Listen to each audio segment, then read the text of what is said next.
안녕하세요. 다산북스에서 편집자로 일하고 있는 성기병입니다. 오늘은 아주 특별한 책을 좀 갖고 이야기해 보려고 하는데요. 인문 분야에서 많은 독자분들의 사랑을 받고 있는 베스트셀러죠. 내가 틀릴 수도 있습니다 라는 책의 담당 편집자이신 우리 김한솔 편집자를 모시고 이야기를 나눠볼까 하는데요. 한번 인사 좀 부탁드리겠습니다. 네, 안녕하세요. 다산북스에서 일하고 있는 편집자 김한솔이라고 합니다. 반갑습니다.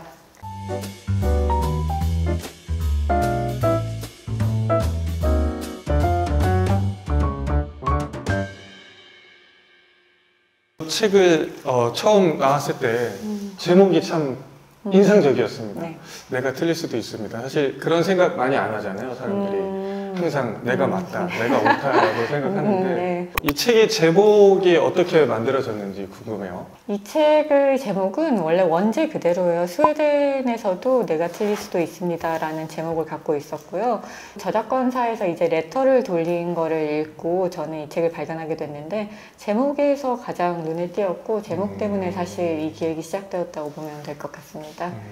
간략히 줄거리, 주인공의 이야기를 네. 한번 설명해 주시면 독자들이 좀 이해를 네. 하는 데 도움이 될 것 같아요. 네, 이 책의 저자는 비욘 나티콜 린데블라드라는 분인데요. 일단 스웨덴에서 태어나셨고 그리고 거기서 굉장히 엘리트 코스를 밟으셨던 분이세요. 이른 나이에 성공을 거뒀고 그런데 그 성공을 하고도 이 허무함이나 어떤 채워지지 않는 우울함 이런 것 때문에 좀 방황을 하시다가 태국에 있는 숲속 사원에 들어가셔서 17년 동안 수련을 하시거든요. 그때 얻은 가장 핵심적인 가르침을 내가 틀릴 수도 있습니다 라고 표현을 하신 거예요. 사실 사회적으로 크게 성공한 어떤 엘리트가 어느 날 불현듯 깨우침을 얻고 이렇게 환석을 하거나 종교에 기이하는 이야기는 사실 아주 특별한 이야기는 아닌 것 같아요. 그럼에도 불구하고 이 책이 많은 분들에게 사랑을 받고 있다는 것은 책에 좀 특별한 메시지가 있다는 뜻일 것 같은데 편집자님은 혹시 어떤 점에서 이 책의 특별함을 좀 보셨을까요? 말씀하신 것처럼 이야기 자체는 어디서 되게 많이 들어본 그런 느낌의 패턴을 갖고 있죠. 그래서 이 책이 경쟁이 별로 없었어요. 스웨덴에서는 막 나오자마자 종합 베스트셀러 1위하고 인구도 얼마 안 되는 나라에서 30만 부 팔리고 그런 굉장히 화제가 된 책이었는데 국내에서는 아예 경쟁이 없었고 근데 경쟁이 없다는 게 꼭 기분이 좋은 일은 아니에요. 나만 좋은 거 아니야? 이런 생각 기획하다 보면 늘 하게 되거든요. 결정을 하기 전에는 일단 원고가 영어로 번역된 게 있어서 그 원고를 검토하는 과정을 거쳤는데 이게 어디서 들어본 이야기와 패턴이기는 하지만 좋은 진부함이라는 생각이 들었어요. 진부함 중에서는 사람들한테 늘 수요가 있기 때문에 진부해진 그런 이야기라는 생각이 들었고 또 저자가 이 말하는 태도나 그 생각들이 무거움이 있으면서도 유쾌하고 굉장히 겸손하다는 생각이 들었어요. 그리고 그 내가 틀릴 수도 있습니다 라는 메시지 자체가 지금 사회에 굉장히 필요한 메시지라는 생각도 들었고요. 그래서 계약을 추진하게 됐습니다. 좀 더 본격적으로 책이 이제 만들어진 과정이랄까요? 그런 이야기를 한번 해보면 좋을 것 같은데요. 제목도 제목이지만 표지가 아주 되게 인상적이었어요. 네네. 가운데 이렇게 어떤 한 분이 웅크리고 앉아서 네. 뭔가 참회를 하는 것 같기도 하고 용서를 구하는 것 같기도 한데 네네.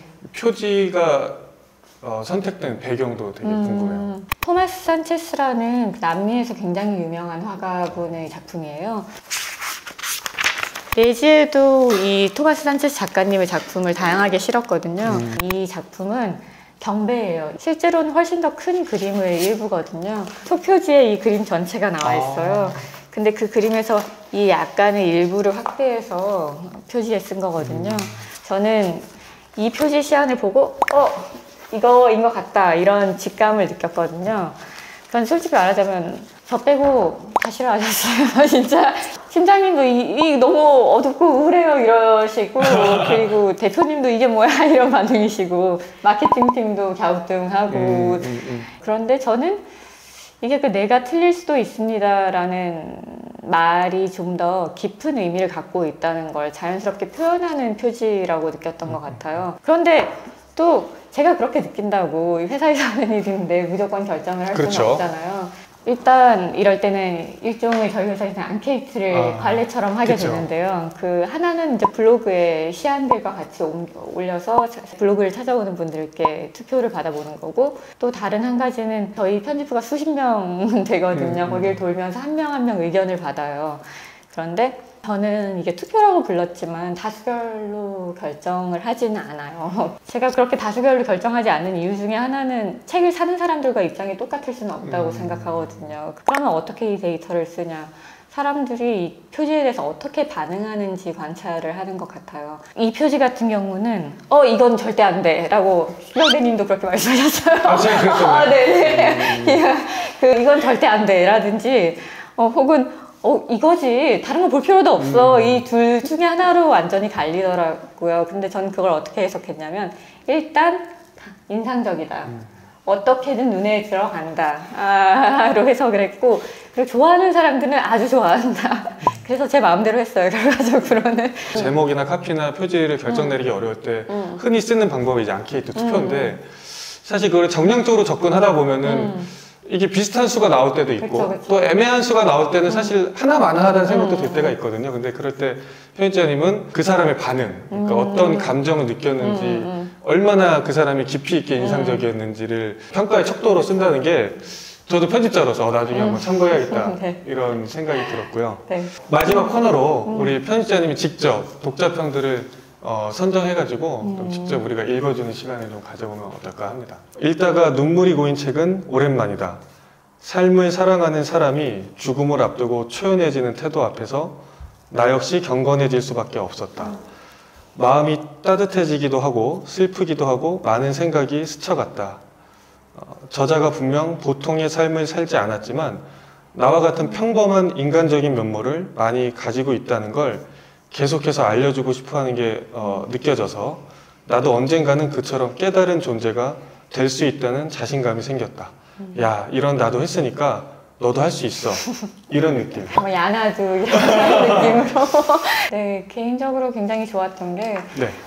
저자분이 바로 이 책을 통해서 하고 싶었던 것이 리뷰에 담겨 있지 않나 하는 생각이 들었어요. 깨달음을 얻기 위해서 내 삶이 더 좀 평화롭고 자유로워지기 위해서 멀리 가야 되는 게 아니다. 그런 느낌이 고스란히 담긴 리뷰라 참 좋았습니다. 그러면 다른 리뷰 하나만 더 읽어볼게요. 네. 이분은 노르웨이에 살고 계시다고 해요. 읽기를 멈추기 쉽지 않았다. 결국 책을 반까지 도달하고서야 오늘 작업량을 마치기 위해 억지로 전자책을 껐다. 그의 명상 시간에 날뛰는 생각에서 웃음이 났고 떠오르는 생각을 다 믿지 말라는 말에 공감이 갔다. 아무래도 이 책을 오늘 내일 다 읽어버릴 것만 같다. 저도 이 저자의 굉장히 솔직하고 재밌는 면 중에 하나가 명상 시간에 얼마나 헛생각을 많이 하는지, 얼마나 엉뚱한 패턴 속에 빠지게 되는지 아주 낱낱이 기술을 하는 거였거든요. 그게 이 저자에 대한 공감도를 높여주기도 하고요. 그래서 이것도 굉장히 읽으면서 좋았던 서평이었습니다. 기존의 어떤 삶의 방식이 너무 답답하고 갑감해서 혼란스럽고 고민이 많은 독자라면 이 책이 좀 어떤 힌트가 되지 않을까라는 네. 생각이 네. 들었습니다. 오늘 하여튼 인터뷰를 도와주셔서 너무 감사드리고요. 저야말로. 이제 후속 작업하면서 또 다른 책도 준비를 하고 계실 것 같아요. 네, 맞아요. 제가 그 전에 작업했던 책 중에 하나가 숲속의 자본주의자라는 책인데요. 박혜윤 작가님의 책이에요. 이제 그 차기작 저와 함께 작업한 두 번째 책을 준비하고 있습니다. 이 책은 월든에 대한 책이에요. 월든을 저도 읽었지만 개인적으로 좀 몰입하기 힘든 고전이었거든요. 그 몇백 년 전의 이야기이기도 하고 좀 왔다 갔다 하는 것 같은 기분도 들고, 그런데 이제 박혜연 작가님이 이 책을 읽어주시면은 이게 그냥 자연주의에 대한 이야기도 아니고 그냥 문명 비판도 아니고 저한테 이야기를 하고 있는 것처럼 느껴지더라고요. 한마디로 도시인을 위한 월든인데 자연주의도 아니고 문명 비판도 아닌 거죠.